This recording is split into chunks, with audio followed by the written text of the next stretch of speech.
جہاں اس شام وہ اسے باندھ کر چھوڑ گئے تھے۔ وہ دوبارہ کسی ذہنی پراگندگی کا شکار نہیں ہونا چاہتا تھا۔ اس نے زندگی میں اس سے پہلے کبھی اتنی بے خواب راتیں نہیں گزاری تھیں، مگر اب یہ ہو رہا تھا۔ وہ سلیپنگ پلز لیے بغیر سونے میں کامیاب نہیں ہوتا تھا، اور بعض دفعہ جب وہ سلیپنگ پلز نہ لیتا تو وہ ساری رات جاگتے ہوئے گزار دیتا۔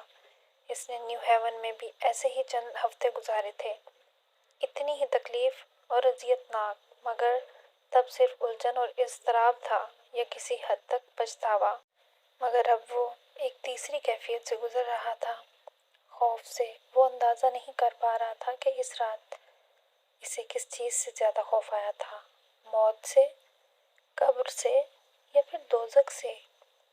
ماما نے کہا تھا ایکسٹیسی کے بعد پین ہوتی ہے، موت پین تھی۔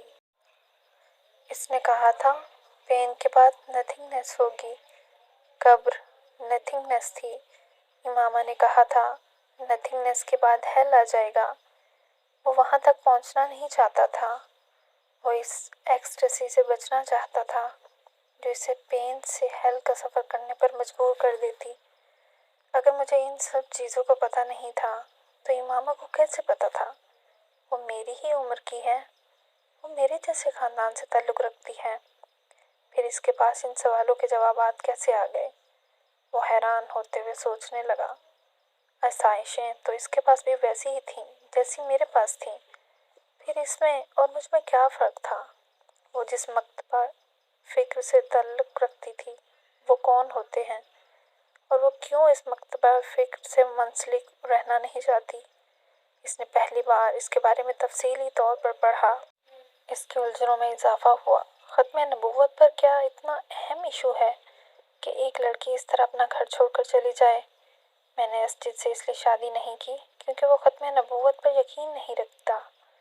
تم سمجھتے ہو میں تمہارے جیسے انسان کے ساتھ زندگی گزارنے پر تیار ہو جاؤں گی، ایک ایسے شخص کے ساتھ جو ختم نبوت پر یقین رکھتا ہے اور پھر بھی گناہ کرتا ہے، جو ہر وہ کام کرتا ہے جس سے میرے پیغمبر صلی اللہ علیہ وسلم نے منع فرمایا؟ اگر میں حضرت محمد صلی اللہ علیہ وآلہ وسلم پر یقین نہ رکھنے والے سے شادی نہیں کروں گی تو میں آپ صلی اللہ علیہ وآلہ وسلم کی نافرمانی کرنے والے کے ساتھ بھی زندگی نہیں گزاروں گی۔ اسے امامہ ہاشم کا ہر لفظ یاد تھا، وہ مفہوم پر پہلی بار غور کر رہا تھا۔ تم یہ بات نہیں سمجھو گے، اس نے بہت بار سرار سے جملہ کہا تھا، اتنی بار کہ وہ اس جملے سے چڑھنے لگا تھا۔ آخر وہ یہ بات کہہ کر اس پر کیا جتانا چاہتی تھی؟ یہ کہ وہ بہت بڑی اسکالر یا پارسا تھی اور وہ اس سے کم تر؟ اب وہ سوچ رہا تھا وہ بالکل ٹھیک کہتی تھی، وہ واقعی تب کچھ بھی سمجھنے کے قابل نہیں تھا۔ کیچڑ میں رہنے والا کیڑا یہ کیسے جان سکتا تھا کہ وہ کس گندگی میں رہتا ہے؟ اسے اپنے بجائے دوسرے گندگی میں لپیٹے اور گندگی میں رہتے نظر آتے ہیں، وہ تب بھی گندگی میں ہی تھا۔ مجھے تمہاری آنکھیں، تمہارے کھلے گریبان سے گھن آتی ہے۔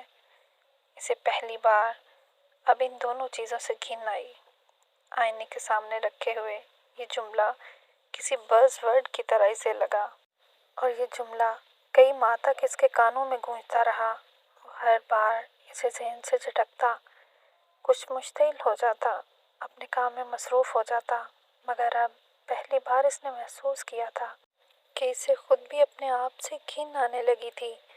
وہ اپنا گریبان بند رکھنے لگا تھا، اپنی آنکھوں کو چپکانے لگا۔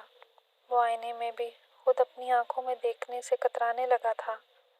اس نے کبھی کسی سے یہ نہیں سنا تھا کہ کسی کو اس کی آنکھوں، اس کی نظروں سے گھن آتی تھی، خاص طور پر کسی لڑکی کو۔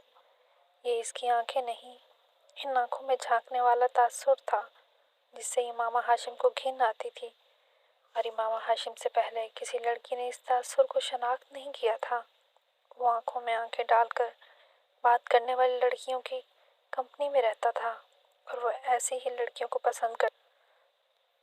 امامہ ہاشم نے کبھی اس کی آنکھوں میں آنکھیں ڈال کر بات نہیں کی تھی۔ وہ اس کے چہرے کو دیکھتی اور اسے اپنی طرف دیکھتے پا کر نظر ہٹا لیتی، یا کسی اور چیز کو دیکھنے لگتی۔ سالار کو خوش فہمی تھی کہ وہ اس سے نظریں اس لیے چرا رہی تھی کیونکہ اس کی آنکھیں بہت پرکشش تھیں۔ اسے پہلی بار اس کے منہ سے فون پر یہ سن کر شوق لگا تھا کہ اسے اس کی آنکھوں سے گھن نہ تھی۔ آنکھیں روح کی کھڑکیاں ہوتی ہیں، اس نے کہیں پڑھا تو تھا۔ کیا میری آنکھیں میرے اندر چھپی گندگی کو دکھانا شروع ہو گئی تھیں؟ اسے تعجب نہیں ہوا، ایسا ہی تھا، مگر اس گندگی کو دیکھنے کے لیے سامنے والے کا پاک ہونا ضروری تھا، اور امامہ ہاشم پاک تھی۔ آپ اب مجھے کچھ بھی نہ سمجھائیں، آپ کو اب مجھ سے کوئی شکایت نہیں ہوگی، سالار نے سکندر سے آنکھیں ملائے بغیر کہا۔ وہ دوبارہ ییل جا رہا تھا، اور جانے سے پہلے سکندر نے ہمیشہ کی طرح اسے سمجھانے کی کوشش کی تھی۔ وہی پرانی نصیحتیں، کسی موہوم آس اور امید میں ایک بار پھر اس کے کانوں میں ٹھونسنے کی کوشش کی گئی، مگر اس بار اس کی بات شروع کرتے ہی سالار نے انہیں شاید زندگی میں پہلی دفعہ یقین دہانی کروائی تھی، اور زندگی میں پہلی بار سکندر عثمان کو اس کے الفاظ پر یقین آ گیا تھا۔ وہ اس حادثے کے بعد اس میں آنے والی تبدیلیوں کو واضح طور پر دیکھ رہے تھے۔ وہ پہلے والا سالار نہیں رہا تھا، اس کی زندگی ہی بدل چکی تھی۔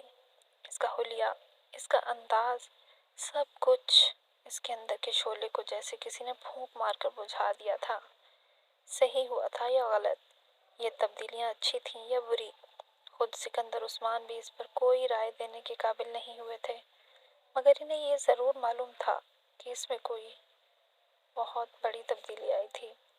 انہیں یہ اندازہ نہیں ہوا تھا کہ اس نے زندگی میں پہلی بار چوٹ کھائی تھی، اور زندگی میں پہلی بار پڑنے والی چوٹ بڑے بڑوں کو رلا دیتی ہے۔ وہ تو پھر 21-22 سال کا لڑکا تھا۔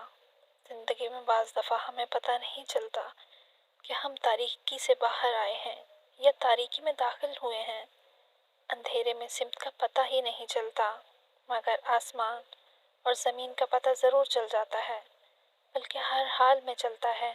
سر اٹھانے پر آسمان ہی ہوتا ہے، سر جھکانے پر زمین ہی ہوتی ہے۔ دکھائی دے نہ دے، مگر زندگی میں سفر کرنے کے لیے صرف 4 سمتوں ہی کی ضرورت پڑتی ہے: دائیں، بائیں، آگے، پیچھے۔ پانچوں سمت پیروں کے نیچے ہوتی ہیں۔ وہاں زمین نہ ہو تو پاتال آ جاتا ہے۔ پاتال میں پہنچنے کے بعد کسی سمت کی ضرورت نہیں رہتی۔ چھٹی سمت سر سے اوپر ہوتی ہے، وہاں جایا ہی نہیں جا سکتا۔ وہاں اللہ ہوتا ہے، آنکھوں سے نظر نہ آنے والا، مگر دل کی ہر دھڑکن، خون کی ہر گردش، ہر آنے جانے والی سانس، حلق سے اترنے والے ہر نوالے کے ساتھ محسوس ہونے والا۔ وہ فوٹوگرافک میموری، وہ 150 پلس، اسے اب عذاب لگ رہا تھا۔ وہ سب کچھ بھولنا چاہتا تھا، وہ سب جو وہ کرتا رہا، وہ کچھ بھی بھلانے کے قابل نہیں تھا۔ کوئی اس سے اس کی تکلیف پوچھتا۔ نیو ہیون واپس آنے کے بعد اس نے زندگی کے ایک نئے سفر کو شروع کیا تھا۔ اس رات، اس جنگل کے ہولناک اندھیرے اور تنہائی میں، اس درخت کے ساتھ بندھے بلکتے ہوئے کیے گئے تمام وعدے اسے یاد تھے۔ وہ سب سے بالکل الگ تھلگ رہنے لگا تھا، معمولی سی رابطے اور تعلق کے بغیر۔ مجھے تم سے نہیں ملنا، وہ صاف کو تو ہمیشہ سے ہی تھا، مگر اس حد تک ہو جائے گا، اس کے ساتھیوں میں سے کسی کو بھی اس کی توقع نہیں تھی۔ چند ہفتے اس کے بارے میں اس کا گروپ چہمگوئیاں کرتا رہا، پھر یہ چہمگوئیاں اعتراضات اور تبصروں میں تبدیل ہو گئیں، اور اس کے بعد